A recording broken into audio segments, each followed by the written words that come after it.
சுப நிகழ்ச்சிகள், பிறந்தநாள் கொண்டாட்டம் மற்றும் கார்ப்பரேட் ஈவென்ட்ஸ் நடத்துறதுக்கு சிறந்த இடம் VGP heritage, Injambakkam, ECR.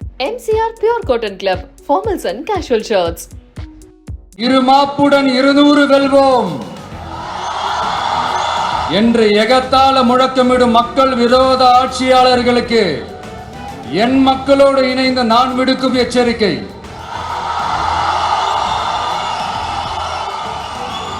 சம்பிரதாயத்துக்காக tweet போடுறதும், சம்பிரதாயத்துக்காக அறிக்கை விடுறதும், சம்பிரதாயத்துக்காக மழை தண்ணியில நின்று போட்டோ எடுக்கிறதும்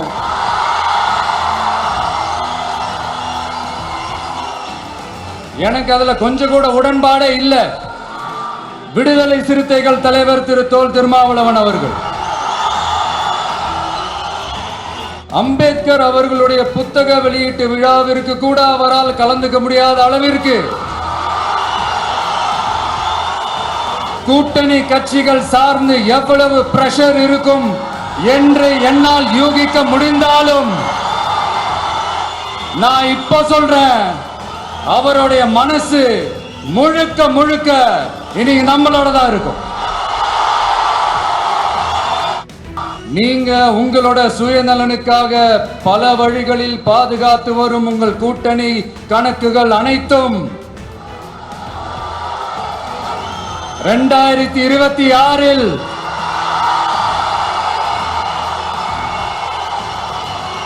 மக்களே மைனஸ் ஆக்கி விடுவார்கள். மக்களே மைனஸ் ஆக்கி விடுவார்கள். என் நெஞ்சில் குடியிருக்கும்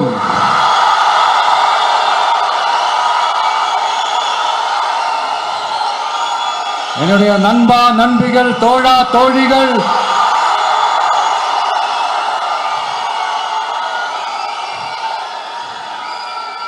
உங்க எல்லாரு கூடவும் இவங்க எல்லாரு கூடவும் இந்த ஸ்டேஜ்ல நானும் இருக்கிறது எனக்கு ரொம்ப பெருமையா இருக்கு. முக்கியமா இப்படி ஒரு ஃபங்க்ஷனை ஏற்பாடு பண்ணி எனக்கு அந்த வாய்ப்பை கொடுத்த விகடன் குழுமத்திற்கு என்னுடைய மனமார்ந்த நன்றிகளை தெரிவிச்சுக்கிறேன்.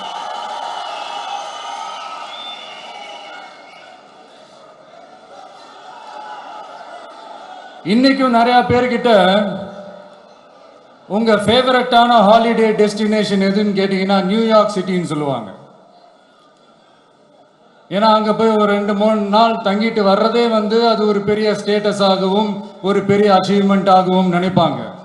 ஆனா 100 வருஷத்துக்கு முன்னாடியே நியூயார்க்லாம் போய் அங்க உலக புகழ் பெற்ற கொலம்பியா யூனிவர்சிட்டிலலாம் போய் படிச்சு டாக்டர் பட்டம் வாங்கி சாதிச்ச ஒரு அசாத்திய மாணவர் ஒருத்தர் இருந்தார். அது கூட பெருசு இல்லை, அவர் எந்த சூழ்நிலையில அங்க போய் படிச்சு சாதிச்சாருன்றதான் மிகப்பெரிய விஷயம். அன்னைக்கு அந்த மாணவரை, நீ இந்த சாதியில பிறந்திருக்கிற, உனக்கெல்லாம் படிக்கிறதுக்கெல்லாம் தகுதி இல்லை, நீ எல்லாம் எதுக்கு ஸ்கூலுக்கு வர, அப்படி இப்படின்ட்டு அவர் வாழ்ற சமூகமே அவரை தடுத்துச்சு. அதையும் மீறி அந்த மாணவர் பள்ளிக்கூடம் போனா சக மாணவர்களுடன் சரிசமா உட்கார்ந்து படிக்க அவருக்கு அனுமதி இல்லை. தாக எடுத்தா தண்ணி கூட குடிக்க முடியல. அப்படி அத்தனை சக்திகளும் அவருக்கு எதிராக இருந்தது. ஆனா ஒரே ஒரு சக்தி மட்டும்தான், நீ படி, எத்தனை தடைகள் வந்தாலும் படி, தொடர்ந்து படி அப்படின்னு சொல்லிக்கிட்டே இருந்தது. அதுதான் அந்த மாணவருக்குள்ள இருந்த அந்த வைராக்கியம். அந்த சின்ன வயசுல அந்த மாணவருக்குள்ள எப்படி அப்படி ஒரு வைராக்கியம் வந்துச்சுன்னு நினைச்சு பார்க்கும்போது உண்மையிலே பிரமிப்பா தான் இருந்துச்சு. அந்த வைராக்கியம் தான் அந்த மாணவரை பிற்காலத்துல இந்த நாட்டோட ஒரு தலை சிறந்த இன்டெலெக்சுவலா டிரான்ஸ்ஃபார்ம் ஆகிறதுக்கும் காரணமா இருந்துச்சு. எனக்கு தெரிஞ்ச உலக வரலாற்றிலே இப்படி ஒரு டிரான்ஸ்ஃபர்மேஷனை யாரும் பார்த்திருக்க மாட்டாங்க. அந்த மாணவர் வேற யாரும் இல்ல, நம்மளுடைய அண்ணல் அம்பேத்கர் அவர்கள் தான்.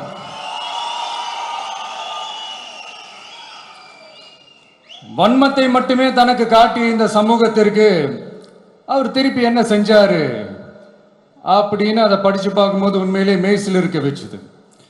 பிறப்பால் நாம் அனைவரும் சமம், நீ எந்த சாதியில பிறந்திருந்தாலும் எந்த மதத்தை பின்பற்றினாலும் சட்டத்தின் முன் நாம் அனைவரும் சமம் அப்படிங்கிற ஒரு உயரிய கோட்பாட்டை உறுதி செய்யும் நம் நாட்டின் அரசியல் சாசன சட்டத்தை வழங்கி நம்ம நாட்டில் இருக்கிற எல்லாருக்குமே ஒரு பெருமை தேடி தந்தவர். இன்னைக்கு ரிலீஸ் பண்ற இந்த புக்ல எல்லோருக்குமான தலைவர் அம்பேத்கர் அப்படின்ற அந்த புக்ல ஒரு 100க்கும் மேற்பட்ட கட்டுரைகள், நேர்காணல்கள் எல்லாமே இருக்குது. அதுல என்ன ரொம்ப யோசிக்க வச்சது அவர் எழுதின அந்த பயோகிராஃபி தான். வெயிட்டிங் ஃபார் அ வீசான்னு சொல்லி அதுக்கு தலைப்பு வச்சிருந்தார். அதில் அவர் லைஃப்பில் ஃபேஸ் பண்ண விஷயங்கள், அவரை பாதித்த விஷயங்கள் எல்லாமே கிட்டத்தட்ட ஒரு 6 சம்பவங்கள் பற்றி அதில் குறிப்பிட்டிருந்தார். அதில் ஒரு 2 விஷயம் எனக்கு ரொம்ப பாதித்தது என்னன்னா, அதில் ஒன்று, அவருக்கு 9 இயர்ஸாக இருக்கும்போது அவரும் அவருடைய பிரதரும் வெளியூரில் இருக்கிற அவங்க அப்பாவை பார்க்கறதுக்காக போகிறாங்க. அப்போ ட்ரெயின்லேருந்து இறங்கி இந்த மாட்டு வண்டிக்காக வெயிட் பண்ணிட்டு இருக்கும்போது ஒருத்தர் கூட அவங்கள ஏற்றிட்டு போகிறதுக்கு தயாராக இல்லை. ஏன்னா அந்த அளவுக்கு தீண்டாமை கொடுமை. அப்புறம் கொஞ்சம் எக்ஸ்ட்ரா பணம் காசெல்லாம் கொடுக்குறோன்னு ஒரு வண்டிக்காரர் ஒத்துக்கிறார். அப்போ கூட அந்த வண்டிக்காரர் என்ன பண்ணுறாருன்னா, அந்த பசங்களை வண்டி ஓட்ட சொல்லிட்டு இவர் தீட்டுப்பட்டுடும்னு சொல்லி வண்டியில் ஏறாமல் நடந்து போகிறார். அந்த நாள் முழுக்க அந்த பசங்களுக்கு குடிக்க தண்ணி கூட கொடுக்காம அந்த டிராவல் எவ்வளவு கொடுமையா இருந்துச்சுன்னு சொல்லி அதில் மென்ஷன் பண்ணியிருந்தார். 2வது, அதே அம்பேத்கர் அவர்கள் அமெரிக்கா, பிரிட்டன்லாம் போய் படிச்சு டாக்டர் பட்டம்லாம் வாங்கி சாதிச்சு ஒரு பெரிய வழக்கறிஞரா இந்தியாவுக்கு திரும்ப வராரு. அப்போ மும்பைக்கு பக்கத்தில் ஒரு கிராமத்துக்கு அவரை கூப்பிடுறாங்க. அப்போ அவர் ஒரு அரசாங்க பொறுப்பில் இருக்கிறாரு. அந்த கிராமத்துக்காரங்க ஒரு வண்டியை ஒன்று ஏற்பாடு பண்ணி அவரை கூட்டிட்டு வரணும்னு நினைக்கிறாங்க. ஆனால் அந்த வண்டி ஓட்டுறவர் அவருக்கு சமமாக உட்காந்து வண்டி ஓட்டுறதுக்கு யோசிக்கிறாரு, மறுக்கிறார். ஒரு லண்டனுக்கு போய் ஒரு பாரிஸ்டர் பட்டம் வாங்கிய அம்பேத்கரை விட ஒரு வண்டி ஓட்டுறவர் தன்னை உயர்ந்தவனா நினைக்கிறார். அதுதான் அந்த சமூக கொடுமை தான் அவரை சமத்துவத்துக்காக போராட வச்சது. எனக்கு ஒரு டவுட்டுங்க, இன்னைக்கு திரு அம்பேத்கர் அவர்கள் உயிரோடு இருந்திருந்தா என்ன நினைப்பாரு? இன்னைக்கு இருக்கிற நம்ம இந்தியாவை பார்த்து அவர் பெருமைப்படுவாரா, இல்ல வருத்தப்படுவாரா, இல்ல அப்படியே வருத்தப்பட்ட எதை நினைச்சு வருத்தப்படுவாரு? இன்னைக்கு நம்ம நாடு முழு வளர்ச்சி அடையணும்னா ஜனநாயகம் காக்கப்படணும். அந்த ஜனநாயகம் காக்கப்படணும்னா அரசியல் அமைப்பு சட்டம் காக்கப்படணும். அதுக்கான பொறுப்பு, அந்த கடமை நம்ம ஒவ்வொருத்தருக்கிட்டையும் இருக்கணும்னு தோணுச்சு. அந்த பொறுப்போடும் அந்த கடமையோடும் தான் இதை நான் ஆணித்தரமா சொல்றேன். ஜனநாயகத்தை நாடுவேர், ஃப்ரீ அண்ட் ஃபேர் எலெக்ஷன்ஸ், சுதந்திரமான மற்றும் நியாயமான தேர்தல். தேர்தல் நியாயமா நடக்கலன்னு நான் சொல்ல வரல, பட் சுதந்திரமாகவும் நியாயமாகவும் தான் தேர்தல் நடக்குது அப்படிங்கிற அந்த அசைக்க முடியாத நம்பிக்கை நம்ம ஒவ்வொரு இந்தியனுக்கும் இருக்கணும்னு தோணுச்சு.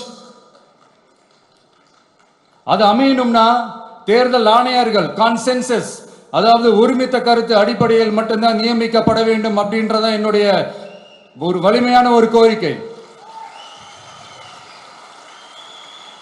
2வது, ஏப்ரல் 14 அண்ணல் அம்பேத்கர் அவர்களுடைய பிறந்த நாள். அன்னைக்குதான் நம்ம ஒட்டுமொத்த இந்தியர்களுக்குமான ஜனநாயக உரிமைகள் பிறந்த தினம். அதனால அந்த டேட்டை இந்தியாவோட ஜனநாயக உரிமைகள் தினமா அறிவிக்கணும்.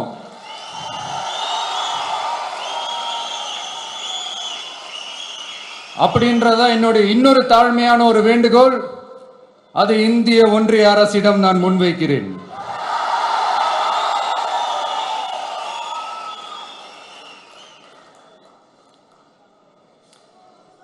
அம்பேத்கர் அவர்களை பத்தி யோசிக்கும் போது கண்டிப்பா சட்டம் ஒழுங்கு, சமூக நீதியை பத்தி யோசிக்காம இருக்கவே முடியாது. இன்னைக்கும் மணிப்பூர்ல என்ன நடக்குதுன்னு நம்ம எல்லாருக்குமே தெரியும். ஆனா அதை பத்தி கொஞ்சம் கூட அதை கண்டுக்காம ஒரு அரசு மேல இருந்து நம்மளை ஆண்டுகிட்டு இருக்கு.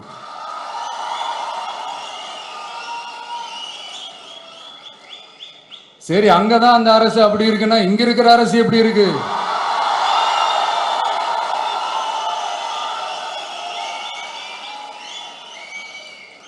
இங்க நம்ம தமிழ்நாட்டில் வேங்கை வயல்னு ஒரு ஊர்ல என்ன நடந்துச்சுன்னு நம்ம எல்லாருக்குமே தெரியும். சமூக நீதி பேசுற இங்க இருக்கிற அரசு அதுக்கு எந்த விதமான ஒரு நடவடிக்கை எடுத்த மாதிரியே எனக்கு தெரியலையே. இவ்வளவு காலங்கள் தாண்டி, இத்தனை வருஷங்கள் தாண்டி ஒரு துரும்ப கூட கிள்ளி போடலையே. அதுதான் இதெல்லாம் இன்னைக்கு அம்பேத்கர் அவர்கள் இன்னைக்கு பார்த்தாருன்னா வெக்கப்பட்டு தலை குனிஞ்சு போவார்ல. கரெக்ட், நம்ம நடக்கிற பிரச்சனைகள், நடக்கிற கொடுமைகளுக்கெல்லாம் நம்ம குரல் கொடுக்கணும். ஆனா நடக்கிற பிரச்சனைகள் ஒன்னா ரெண்டா? பெண் குழந்தைகளுக்கு எதிரா, பெண்களுக்கு எதிரா, ஏன் மனித உயிர்களுக்கு எதிரா? இதெல்லாம் நம்ம பார்க்கிறோம், படிக்கிறோம், மற்றவங்க கிட்ட இருந்து கேட்டு தெரிஞ்சுக்கிறோம். இதுக்கெல்லாம் ஒரு நிரந்தரமான ஒரு தீர்வு என்ன தெரியுமா? ரொம்ப சிம்பிள் தான். நம்ம தமிழ்நாட்டு மக்களுக்கு தேவையான அடிப்படை வசதிகளை பாதுகாப்புடன் முறையாக முழுமையாக அளிக்கும் மக்களை உண்மையாகவே நேசிக்கிற ஒரு நல்ல அரசு.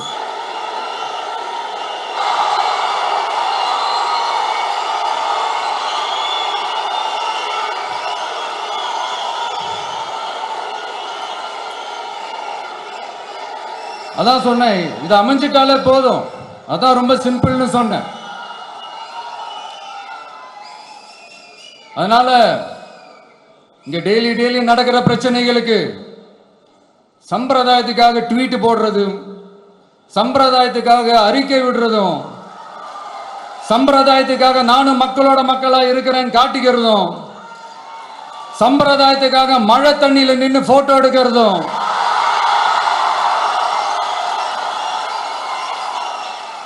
எனக்கு அதுல கொஞ்சம் கூட உடன்பாடே இல்லை.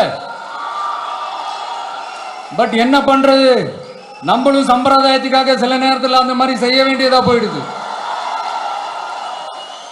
அதாவது என்ன சொல்ல வரேன்னா, மக்களோட உரிமைகளுக்காகவும் அவங்களோட உணர்வு பூர்வமாக இருக்கணும்.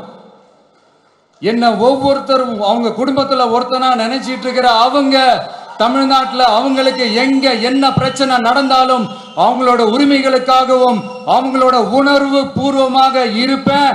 எப்பவுமே அப்படிதான் இருப்பேன்.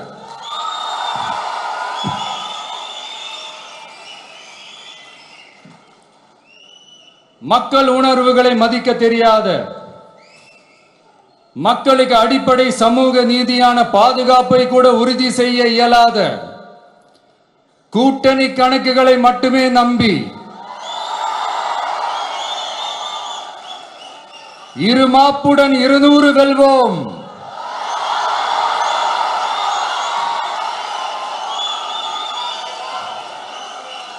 என்று எகத்தால முழக்கமிடும் மக்கள் விரோத ஆட்சியாளர்களுக்கு என் மக்களோடு இணைந்து நான் விடுக்கும் எச்சரிக்கை,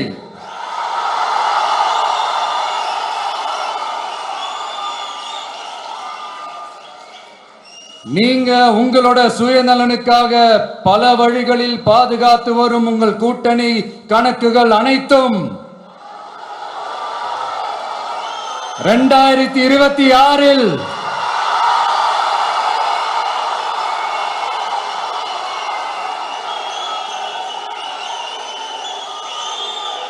மக்களே மைனஸ் ஆக்கி விடுவார்கள். மக்களே மைனஸ் ஆக்கி விடுவார்கள். மக்களே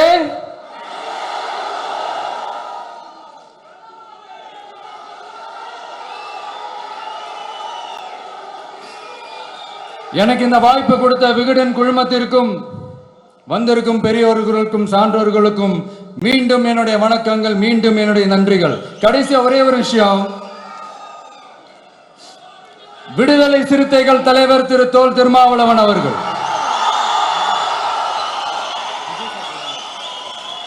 அவங்களால இன்னைக்கு வர முடியாம போச்சு.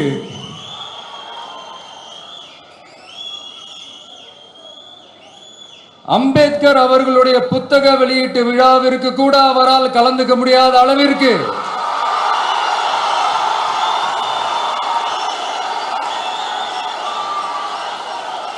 கூட்டணி கட்சிகள் சார்ந்து எவ்வளவு பிரஷர் இருக்கும் என்று என்னால் யூகிக்க முடிந்தாலும் நான் இப்ப சொல்றேன், அவருடைய மனசு முழுக்க முழுக்க இனி நம்மளோட தான் இருக்கும். நன்றி, வணக்கம்.